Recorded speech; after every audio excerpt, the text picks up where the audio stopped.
அனைவருக்கும் வணக்கம். ரொம்ப நாளைக்கு அப்புறம் இந்த சேனல்ல இடம் வளம் ஹப் அப்படின்ட்டு. ஆமா 10 கிலோமீட்டர் தள்ளி போய் புது ஸ்டுடியோல எடுத்து போடுறீங்க. இவர் வந்து புது சேனல்ல வந்து இப்ப வந்து இன்ட்ரோ கொடுக்குறாருங்கிறீங்களா? அதே கம்பெனி தான், அதே பேக்ரவுண்டு தான். சேனலுக்கு ஒரு பேக்ரவுண்டு கூடிய சீக்கிரம் செட் பண்றோம். இருங்க, பாத்துக்கலாம். வடிவேலு சொல்ற மாதிரி தான், காசு இல்லப்பா அப்படிங்கிற மாதிரி சரி பண்ணிக்கலாம்.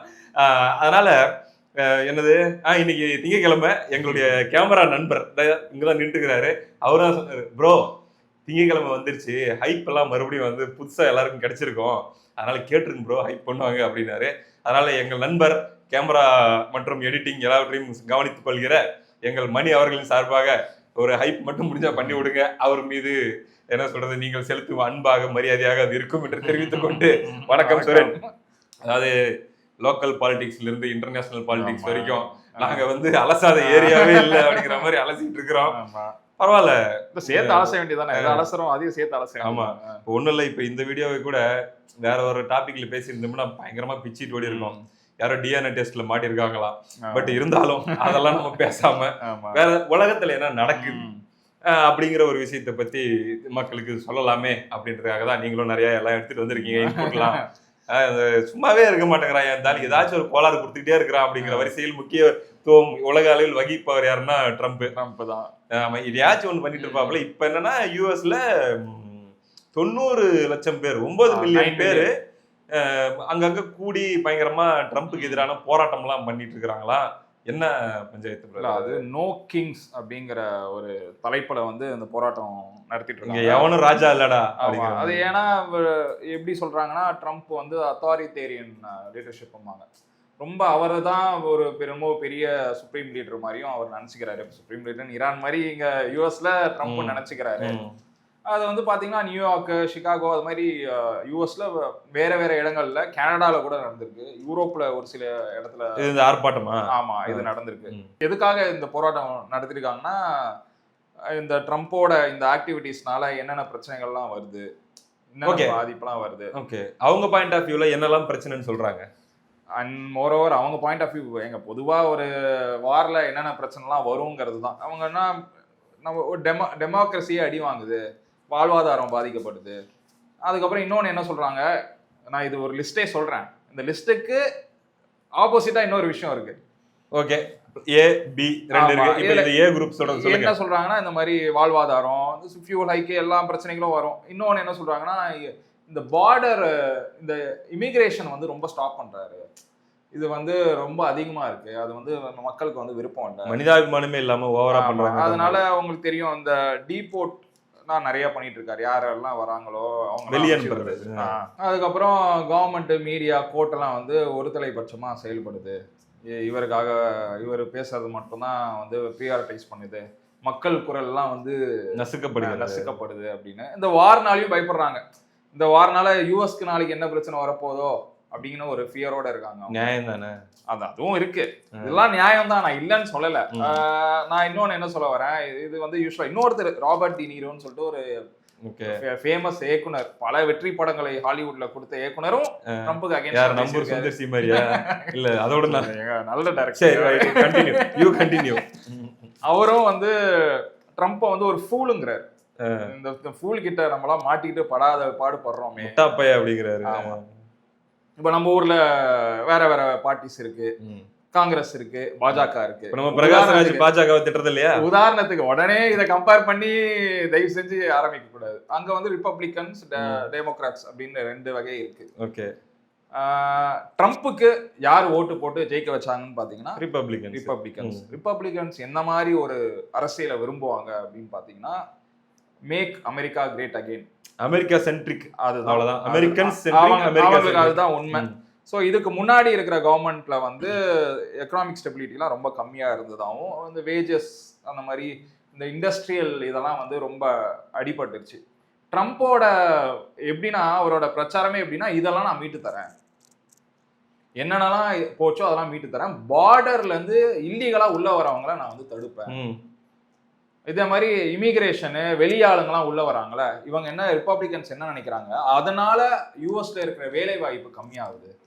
கைண்ட் ஆஃப் எக்ஸ்ட்ரீமிசம் மாதிரி. அதாவது எப்படின்னா, இப்போ டைரக்டா அப்படியே மேட்ச் பண்ணி நான் சொல்லல, சும்மா ஒரு உதாரணத்துக்கு சொல்றேன். இப்ப தமிழ் நேஷனலிசம் பேசக்கூடிய இப்ப நாங்கெல்லாம் இருக்கோம் அப்படின்னா, இப்ப தமிழ்நாட்டுல வேலைக்கு வர்றவங்க எல்லாருமே இருந்தாலும் அதுக்குன்னு ஒரு சிஸ்டம் கொண்டு வரணும், ப்ராப்பர் ரெஜிஸ்ட்ரேஷன் இருக்கணும், இன்னர் லைன் பர்மிட்னு ஒன்று கொண்டு வரணும், எத்தனை பேர் வராங்க, எத்தனை காலம் தங்குறாங்க, அவங்க எத்தனை நாள் வெளியே போவாங்க, இதெல்லாமே மானிட்டர் பண்ணணும்.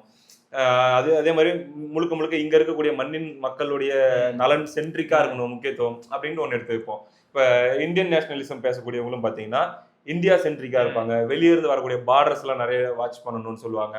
அந்த அந்த இந்த மாதிரி விஷயங்கள் அவங்களும் ரொம்ப பார்ப்பாங்க. கிட்டத்தட்ட ரிப்பப்ளிகன்ஸ் சொல்றவங்களும் அந்த மாதிரியான மைண்ட் செட் பண்றவங்க. நான் ஜஸ்ட் கேட்கல, கரெக்டா உங்க எக்ஸாம்பிளுக்கே வரேன். அந்த மாதிரி கொள்கை உள்ளவங்களை எல்லா மக்களும் ஆதரிச்சு ஓட்டு போட்டு ஜெயிச்சா என்ன நடக்கும்? அதுதான் நடக்குதுன்றீங்க. அதுதான் அங்க நடந்திருக்கு. ஓகே, சரியா? அவங்க என்ன எதிர்பார்த்தாங்களோ அது இப்ப நடந்திருக்கு. அதுதான் நான் கன்க்ளூஷனுக்கு வரேன். அதுக்கு முன்னாடி கன்க்ளூஷனுக்கு வந்துட்டேன். சரி வாங்க முதல்ல அவங்க என்னெல்லாம் சொல்லி பஞ்சாயத்து கிளப்புறாங்கன்னு சொல்லுங்க. இந்த பிரச்சனைகள் இருக்கு, சரியா? இந்த பார்டர் பிரச்சனைகள், இந்த இமிகிரேஷன் வந்து இந்த ஃபார் எக்ஸாம்பிள் இந்தியால இருந்து நிறைய பேர் வராங்கன்னா அங்க இருக்கிற அமெரிக்கன்ஸ்க்கு வேலை வாய்ப்பு கம்மியா இருக்கு அப்படின்னு அவங்க அதை நம்புறாங்க. இன்னொன்னு வந்து அவங்க ரிப்பப்ளிகன்ஸ் எப்பவுமே லைக் ஸ்ட்ராங் மிலிட்ரி அவங்க நம்பிக்கை எப்படின்னா, மிலிட்ரி வந்து ஸ்ட்ராங், ஒரு கண்ட்ரியை நீ வந்து மிரட்டி மிலிட்ரி பவரை காமிச்சாதான் அவன் வந்து அந்த இடத்துல இருப்பான். நீ மிலிட்ரி வீக்கா காமிச்சிட்டனா நீ வீக்குன்னு நினைச்சுப்பான் அப்படின்னு யோசிக்கிற ஒரு ஆள்.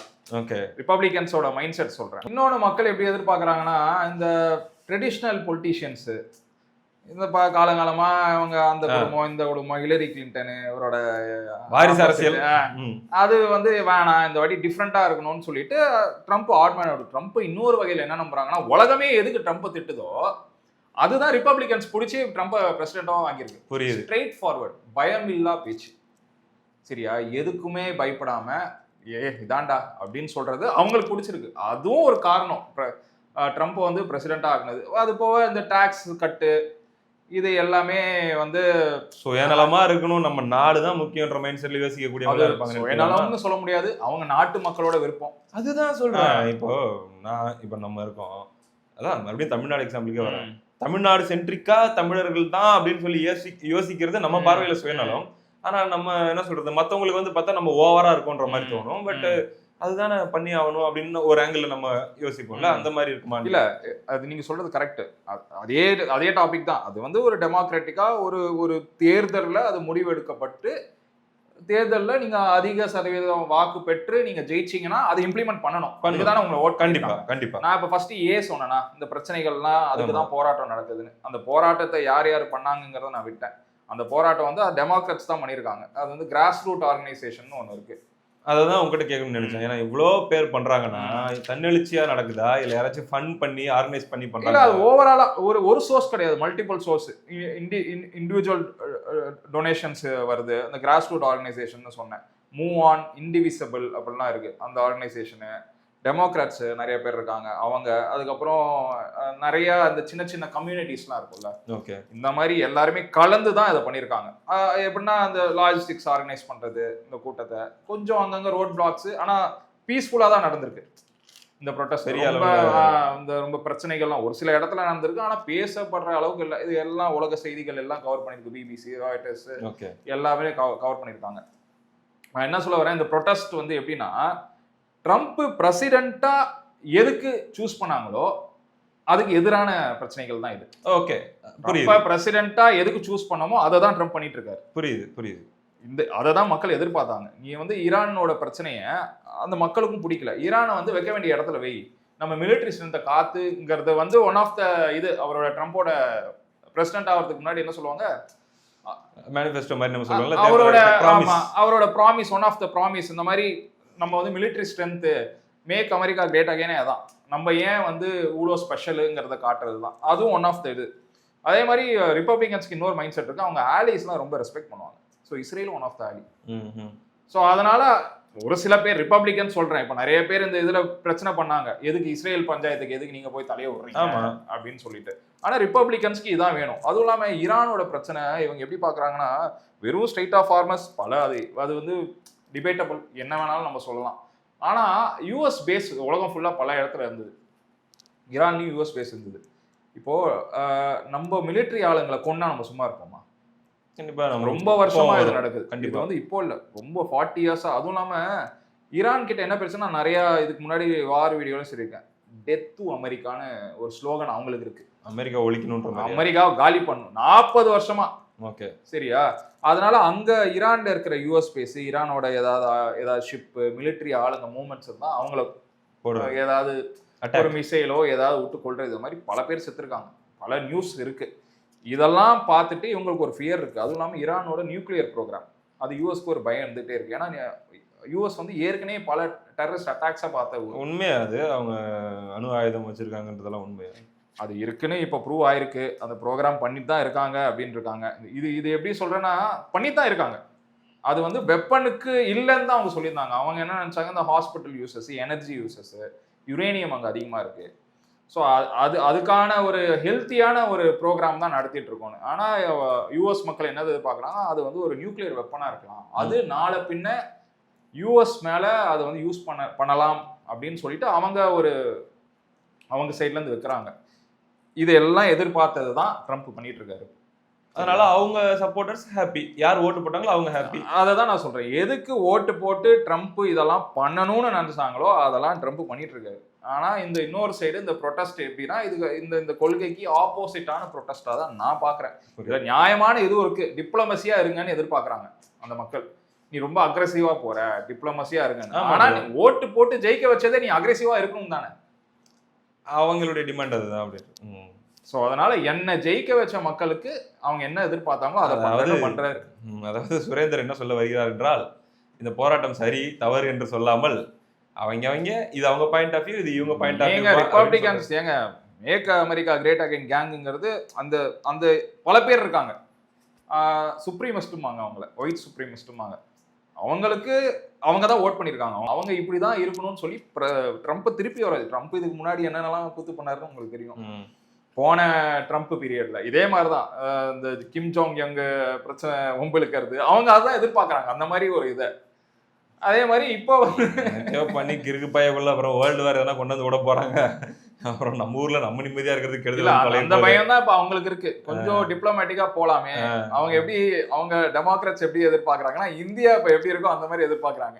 அப்படித்தானங்க இருக்கணும், டிப்ளமேட்டிக்கா போங்க, எந்த பிரச்சனையும் பண்ணாதீங்க. ஆனா அந்த மெஜாரிட்டி ஆஃப் மக்கள் வந்து ஓட்டு போடலையே. அது ரைட்டு ப்ரோ. என் பாயிண்ட் ஆஃப் வியூ என்ன தெரியுமா, நீங்க டெமோக்ராட் ரிப்பப்ளிகன்ஸ் இதெல்லாம் ஒரு பக்கம் இருந்தாலும் என் பாயிண்ட், இந்த வேர்ல்டு இன்னொரு 100-200 வருஷம் இருக்கட்டும்டா, கொஞ்சம் பார்த்து அதுக்கேற்ற மாதிரி எதையோ பண்ணுங்கடா, அவ்வளவுதான். இல்ல ப்ரோ, இப்ப இந்த ஸ்டேட்மெண்ட் நீங்க வச்சீங்கன்னா, நீங்க ஒரு சில இதெல்லாம் சொன்னீங்களே, நாங்க இந்த மாதிரி எதிர்பார்ப்போம் அந்த மாதிரி எதிர்பார்ப்போம், அதுவும் செயல்பட முடியாம போயிடும்ல. அது புரியுதா உங்களுக்கு? அது there is a limit for everything இல்ல ப்ரோ. அது அந்த மீனிங்ல தான் சொல்றேன். கண்டிப்பா ஒரு ஸ்டேட் இருக்குது, ஒரு கண்ட்ரி இருக்குன்னா அதோடைய நலன் சார்ந்து அது சென்ட்ரிக்கா தான் பிளான் பண்ணணும், எல்லாமே பண்ணணும். ஆனா அதுக்குன்னு சொல்லி கிருட்டு முருட்டுன்னு கம்பு சுத்தி ஏதாச்சும் ஒரு ட்ரம்போட பாயிண்ட் ஆஃப் வியூ வந்து என்னன்னா, 40 வருஷம் இந்த பிரச்சனையை நான் தீக்கிறேன், என்ன பிரசிடென்ட் ஆக்கிருக்கீங்க, நான் தீர்த்து வைக்கிறேன் அப்படின்னு சொல்லி தான் இஸ் மூவிங் ஃபார்வர்ட். இது எங்க போய் முடியும், எப்படி முடியும்ங்கிறது கிக்குக்காக சண்டை போடுற மாதிரி ஆயி தொலை போகுதுன்றது வேற ஒண்ணும் இல்ல. இல்ல கிக்குக்காகலாம் கிடையாது. ஹிஸ்டோரிக்கலா பார்த்தா ஒரு அர்த்தம் இருக்கு ட்ரம்ப் வந்து சண்டை போடுறதுலயும். இது என்ன ரொம்ப நாளா பேச்சுவார்த்தையா இருக்கே, டெத் டு அமெரிக்கா, இவன் வந்து பதிலுக்கு நான் உன்னை சும்மா விட மாட்டேன்னு போயிட்டு இந்த பஞ்சாயத்தை அடிச்சு காட்டு இப்போ வந்து பண்ணிட்டாங்க. நீங்க சொல்ற மாதிரி யாரும் வார விரும்புவதில்லை, யாருக்கும் வார வேணாம், எல்லாருக்கும் பீஸ் தான் வேணும். ஆனா தொடர்ந்து எந்த மிலிட்ரி எந்த கண்ட்ரிக்கான ஆளுங்க உழைப்பா இருந்தாலும் அவங்க செத்தாலும் அதுக்கு மரியாதை கொடுக்கணும். அதுக்காக நான் ட்ரம்ப் வந்து பாராட்டுறேன். ஏன்னா அவங்க மிலிட்ரி ஆளை வந்து பல இடங்கள்ல வந்து கொண்டு இருக்காங்க. ஸோ அந்த கோவம் இருக்கலாம். நம்ம ஊர்ல நம்ம மிலிட்ரி ஆளுங்க தாக்கப்பட்டாலும் அந்த கோவம் நம்மளுக்கு வரணும். ஓகே, சுரேந்தர் அவர்கள் ஒரு பாயிண்ட் ஆஃப் வியூ எடுத்து வைத்திருக்கிறீர்கள். இதை அமெரிக்காவிலிருந்து பார்த்து கொண்டிருக்கிற தமிழ் நண்பர்கள்லாம் இருப்பீங்க இல்லையா, உங்களுடைய கருத்து என்ன அப்படிங்கிறத கமெண்ட்ல சொல்லுங்க. என்ன பண்றாரு உங்கால, கரெக்டா தான் பண்ணிட்டு இருக்கிறாரா, இல்ல எப்படா போய் தொலைவான் இருக்கா என்னன்றத கமெண்ட்ல சொல்லுங்க. வெளிநாட்டு லீடர்ன்றதுனால ரொம்ப கேஷுவலா அவன் பேசிடலாம். அதனால ட்ரம்ப் வந்து என்ன பண்ண போறாரு, இன்னும் என்ன கூத்தடிக்க போறாருன்னு பார்ப்போம். ஓகே பிரதர், நன்றி.